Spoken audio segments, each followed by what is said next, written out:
Today we are with one of Africa's big wealthy farmer. Remember, this is the Wealthy Farmers Forum, where people who didn't make money from politics or money from anywhere started in farming. They grew their enterprise, their career, and they are someone we call the wealthy farmer today. So please, can you just introduce yourself to us? Let us just know a little about All you. right, my name is Steve Okeleji, Okay. and I'm an aquaculturist.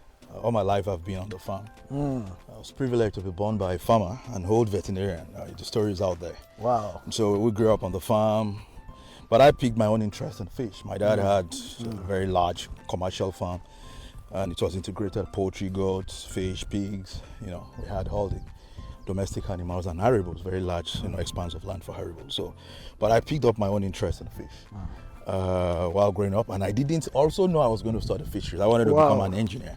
I did everything to become an engineer, but as fate will have it, I didn't know God created me to be a fish person. So there's no regret, man. I would have even regretted it being an engineer. All right, so I tell people, farming is a choice, but you have to stay on it. You need knowledge to stay on it. You need passion to stay on it. And you need a lot of money to be on it as a farmer. So it's my lifestyle, really: farming, fishing, traveling, playing golf. Anyway, the part he didn't had, this is Dr. Steve. We call him Dr. Steve with the STEEZE. Yeah, so I think I should go to my second question. Yeah. Some years back, nobody wanted to be farmers. Okay, let me say young people don't want to be farmers. That's true. The picture painted about farmers is not pleasant. Farmers were seen as those dirty people, either as the man wearing a dirty slack, torn clothes, a woman with 1 ton on LD wrapper, and all that. So young people don't want to become farmers. It's not a career choice. It's not something they think about. That's true. What do you have to say about that? Yeah, it's true. I also was a victim of that. While growing up, my parents then had some friends who were politicians, and some of we kids we meet, and there's always this hair around them that makes them feel they're special breeds because they were privileged to be born by politicians. And so our parents are farmers, but very learned and very exposed, and we had that privilege to also have very sound education growing up. And one of the things my dad did that helped someone like me and my brothers, have a different, opinion about what you've just said, and we had to change the narrative, especially me, was education. He made sure that we are all educated. I'm very educated, very exposed. He used to have a small library when we were growing up, and we read all the books in the library. And for example, I read books written by Aristotle Onassis, and Once Upon the Richest Man in the World. So you want to ask yourself, when you read such books so early in life, it fires your imagination. You don't want to settle for less. And later in life, I read about 16 autobiographies and biographies of great people, and 16 autobiographies and biographies of great people showed me that just 9 of them, I had a better background, better upbringing than 9 of them. And I asked myself that I have no excuse, man. I've got to face it. So when I got to the university my second year and I started studying aquaculture and fisheries, I was already making money for my parents back home on the farm, so I understand what it means to make money. I said to myself, this is the best way to live. And I started making money in my second year. When I was 23 was when I made, though it was already getting so late, I made my first 3 million naira at the age of 23. And I had no reason to look elsewhere. Wow. And I said to myself, okay, now that we've been seen as people who, as farmers now, people who they see farmers as people who are never to do well, people like you rightly described, tattered clothes. And I said to myself, I'm going to change this narrative, man. I will make sure I show these people farmers can be very successful. You know, we're very proud farmers. Back home, my dad was a very well-known farmer, you know. And so I said to myself, I have to up the game. And God allowed me, because it's only God that gives you the opportunity. You know, He gave me all the opportunities, and I was able to up the game. And so that makes the difference, really. So when I introduce myself very well, I say I'm a very proud farmer, and I don't bat an eye saying that.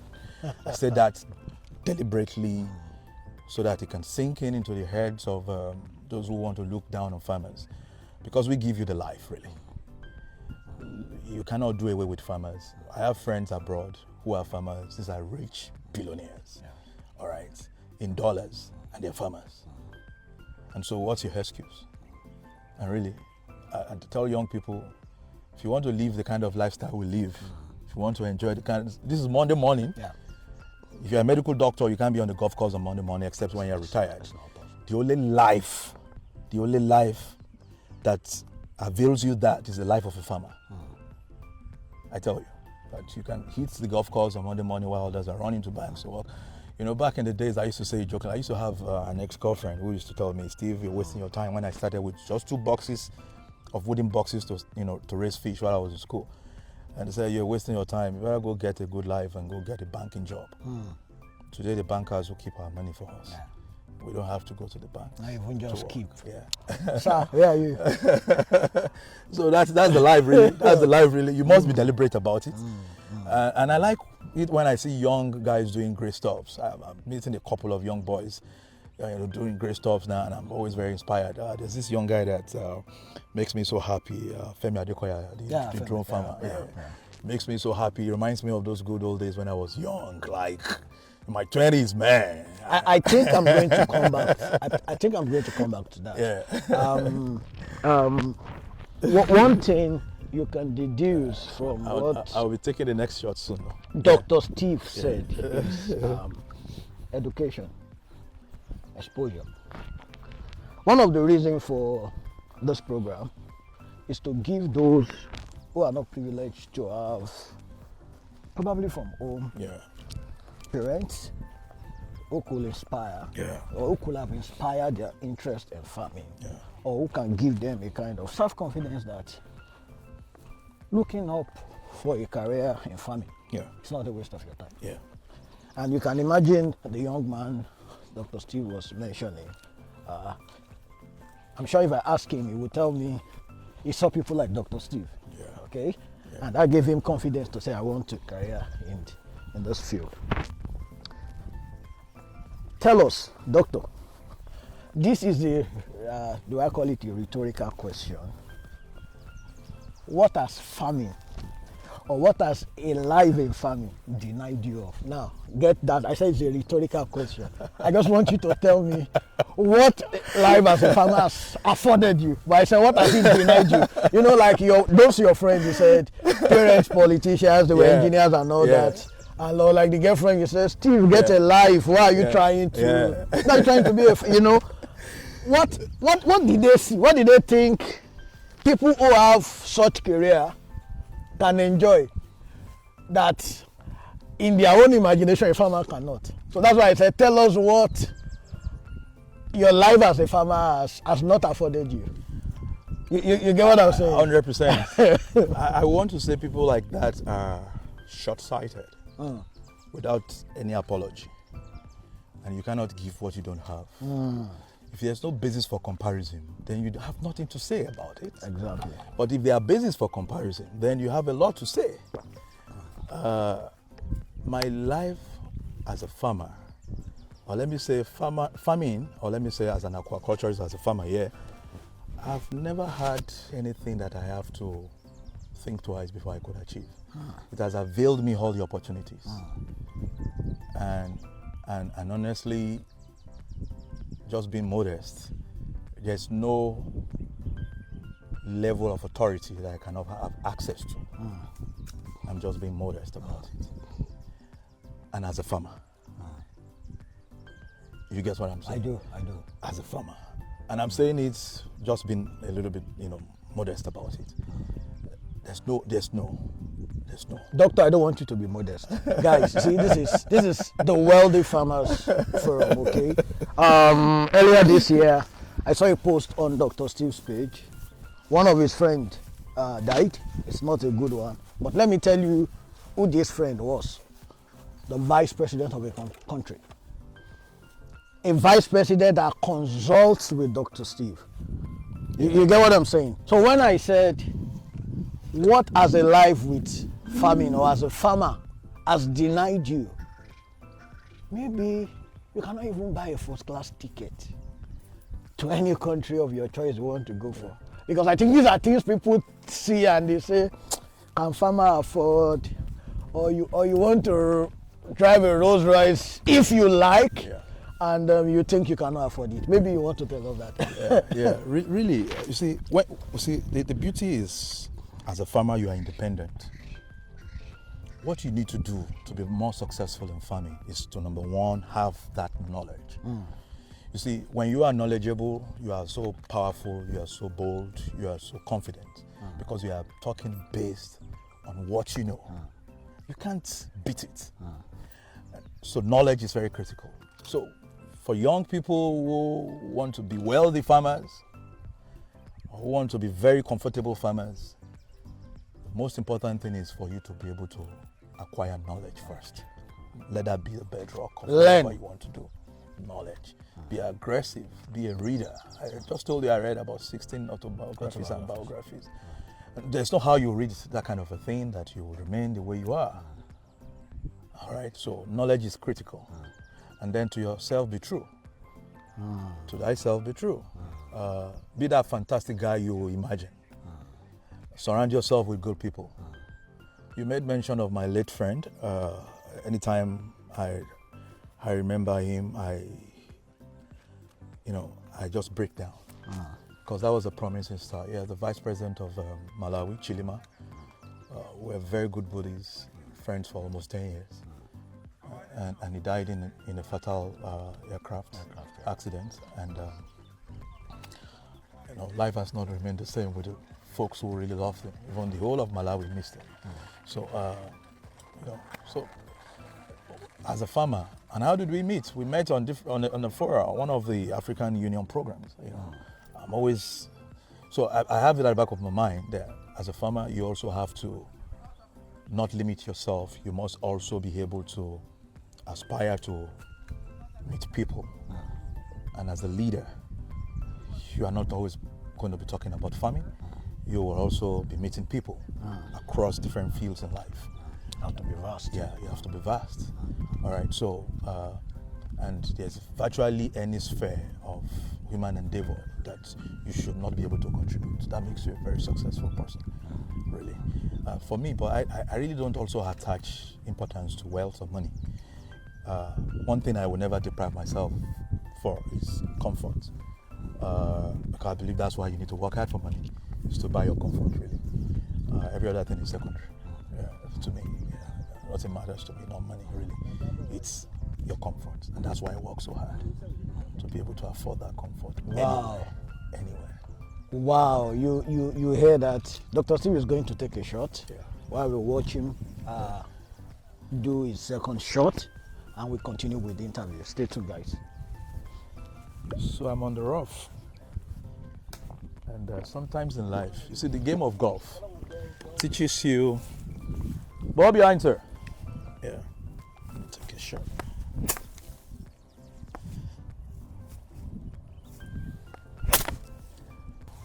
Yeah. Yeah, because you can't touch the ball on the rough. Wow. Yeah, you can't touch the ball on. But you can touch on the. You can touch on the fairway. So this is the fairway. You're permitted to touch your balls on the fairway. But once you're on the rough, you can't touch. You have to hit out from the rough. What do you think about that? That's a life principle. Yeah. Okay. Yeah. When you are in the rough, nobody wants to touch you. Okay? So it took an effort to get the ball out of the rough to the fairway where you can touch it. That's a lesson from Dr. Steve. Yeah. Okay. Yeah. Let me continue. Let me pick another thing I would like you to tell us about. So this is a lifestyle forum, basically to inspire greatness in young people, most especially, that there is a huge life ahead of you if you pick a career in farming. What is your next big project? Somebody said a dream is not what you see in your sleep. Said a dream is that thing that does not let you sleep. What is not letting you sleep, doctor? Let me tell you in plain words, what is not letting me sleep is seeing millions of young people in Nigeria not fully engaged with their youthful strength. Keeps me awake, and like you said, what is the next big dream for me? The next big dream for me is to be able to have thousands, if possible, running to millions of young Nigerians, onboard them on aquaculture. Wow. Work with them. Let them know that it is not a rocket science to be able to put fish on the table for the average Nigerian or an African.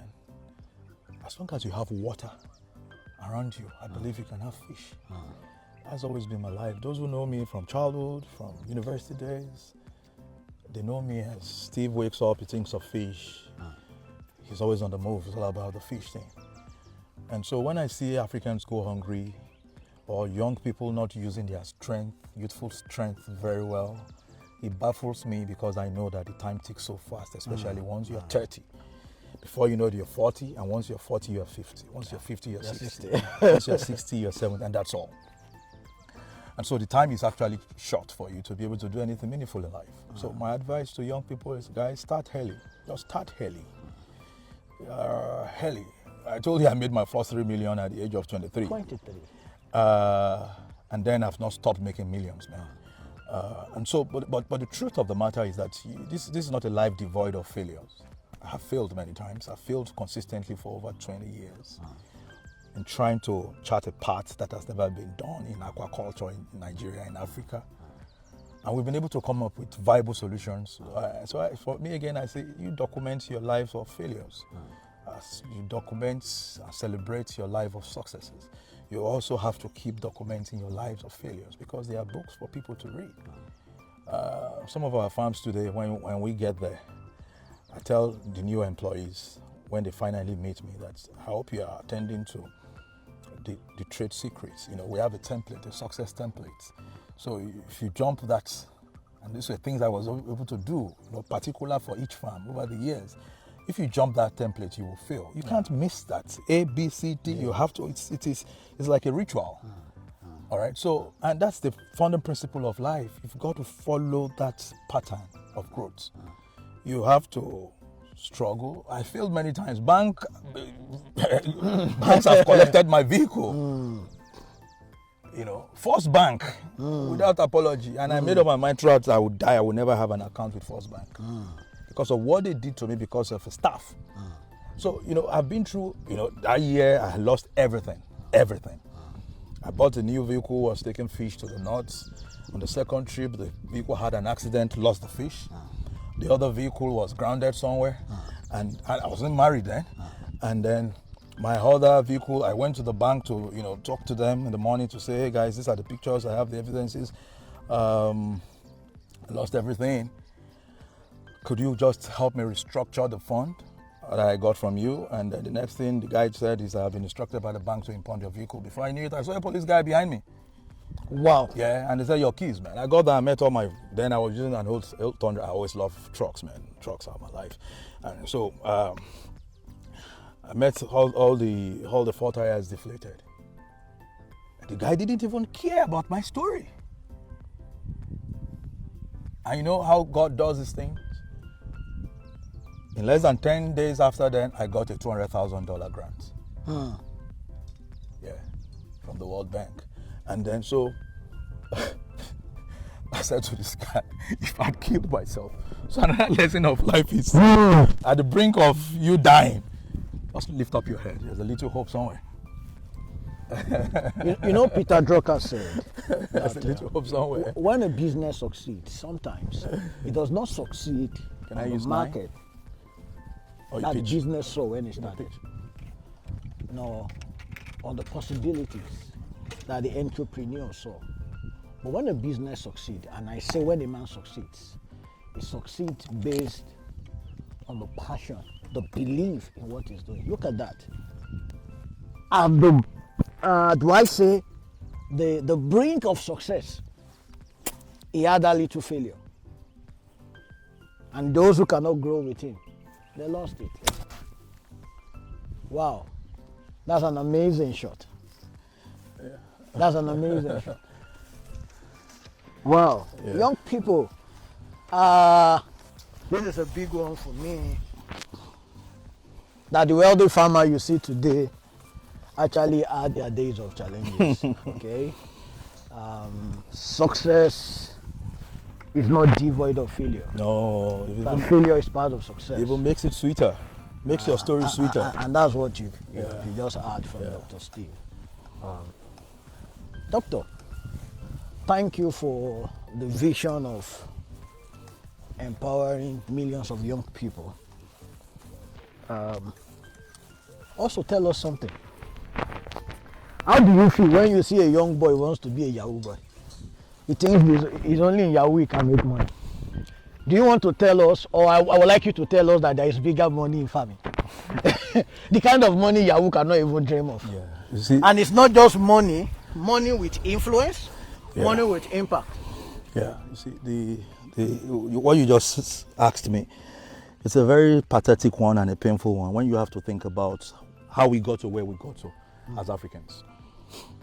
A typical African family is set up to work hard, acquire knowledge, aspire to be the best wherever you find yourself. But unfortunately, we have lost all the family values. The last 20 something years, there was nothing like Yahoo.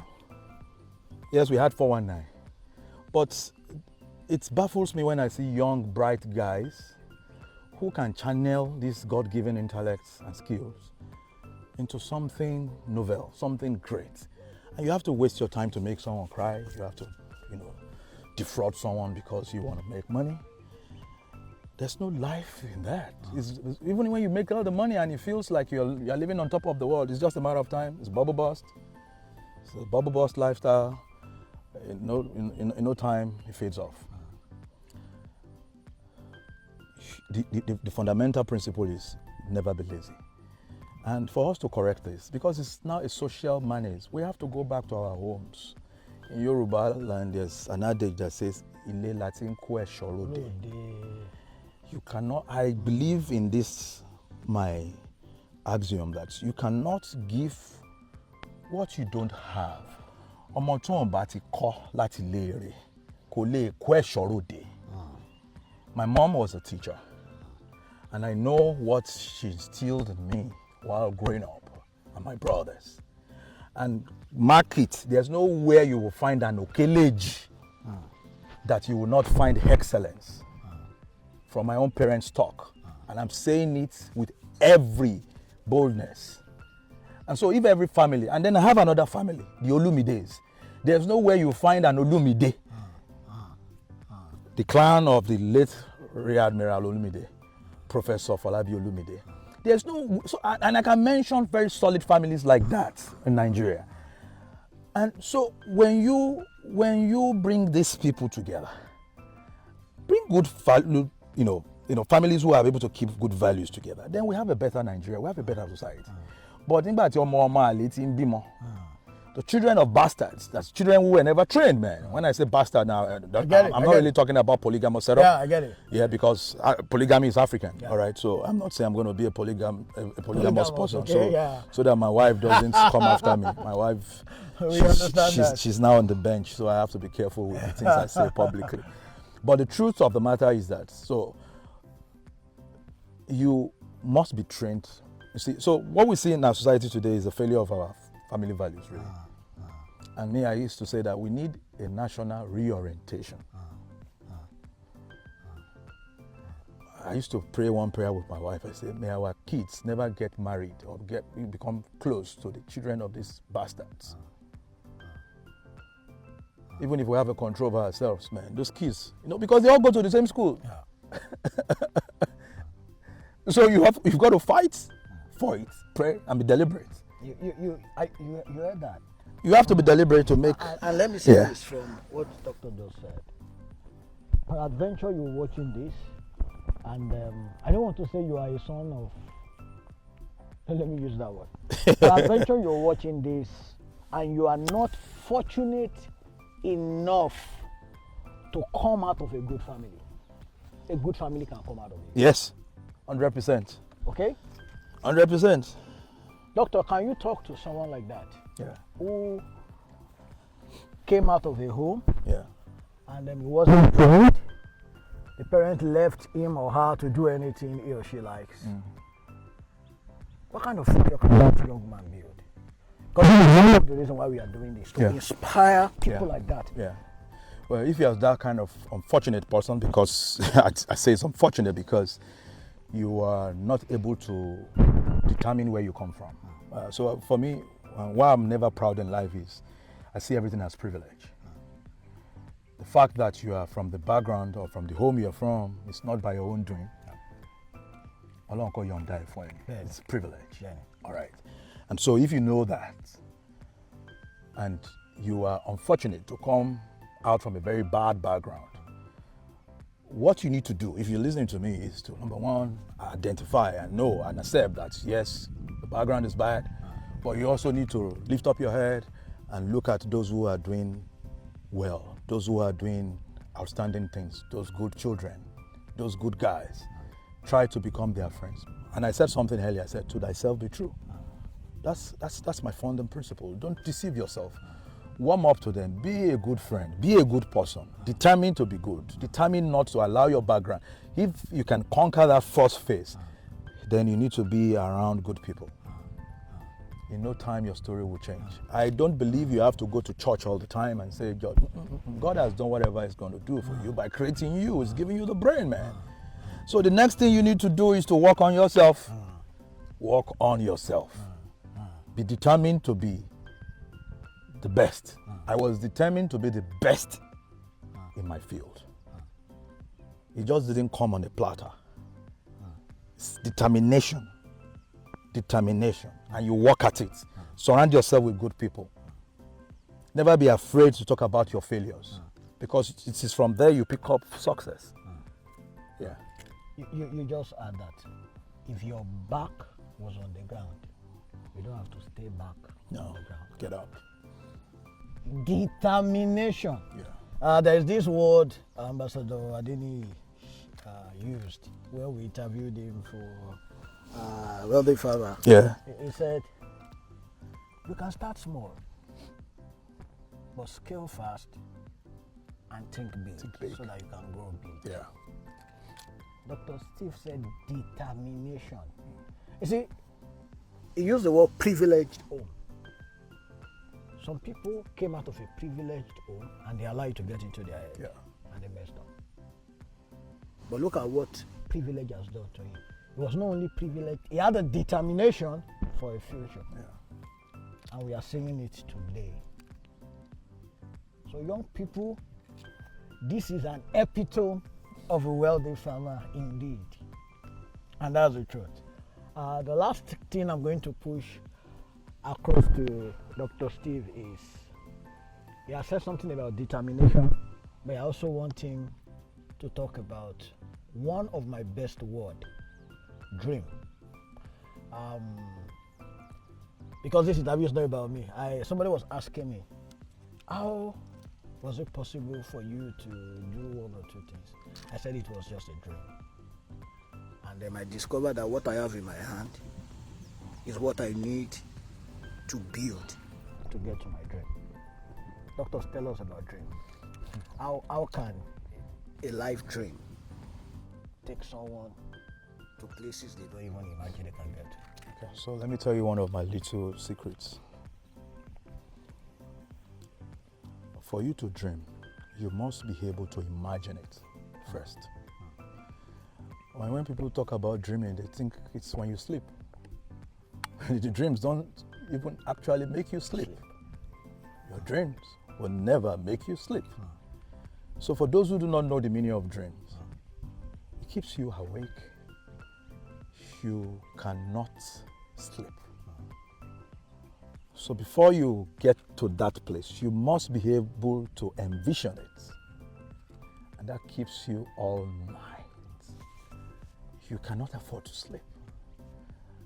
Sometimes those who are close to you think you are mad if you are left alone in the room because you are soliloquizing, you are pacing around, you are talking.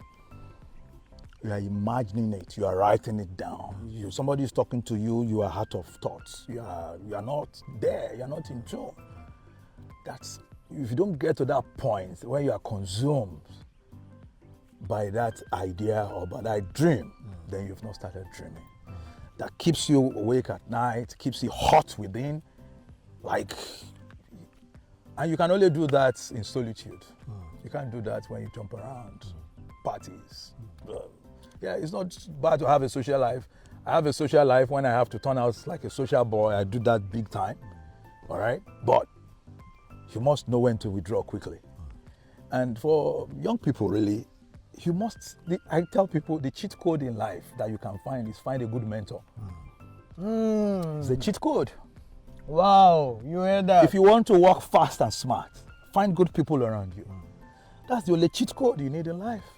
Find a good mentor who has succeeded, who will hold you by the hands. I can count 10 and still counting mentors of different phases of life that I got. Family, leadership, religion. I have them like that. And I made sure I had a one-on-one with them. Yes, if you're not opportunity to have a one-on-one with them, you can make them a role model and live their lifestyle. But let me tell you something. By the time you begin to live the kind of life they live and you think the way they think, it will attract. It's magnetic. Yeah. It's magnetic. Yeah. I met someone somewhere, very far away, country some years back. And he saw me, he said, I listened to you speak. And I was just like you when I was young.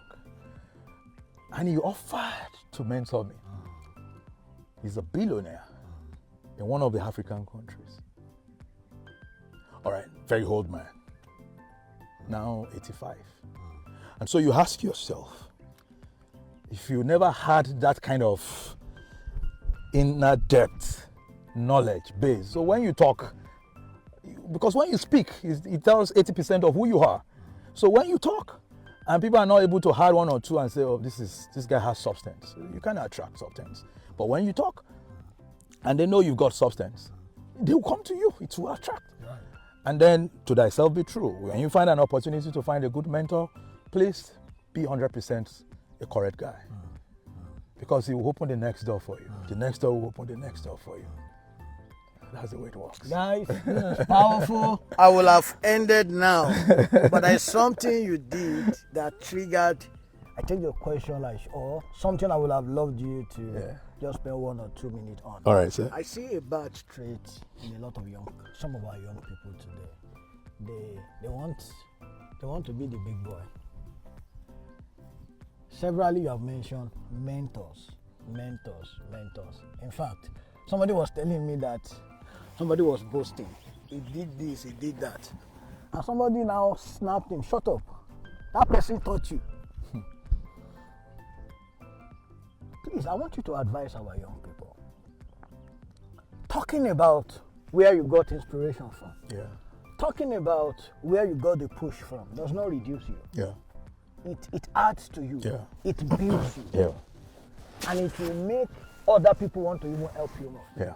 Please, I want you to spend 1 or 2 minutes to talk about that. Because I'm now seeing that trait, and I said, oh, this is not going to end well for a lot of people who have this kind of attitude.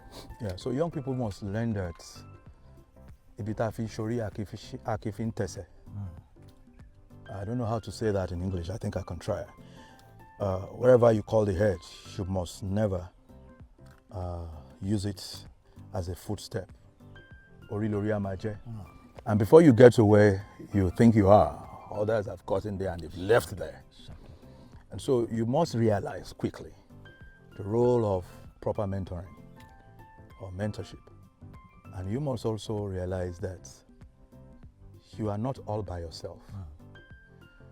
You are also responsible for some people behind you because some were responsible for you. Yeah.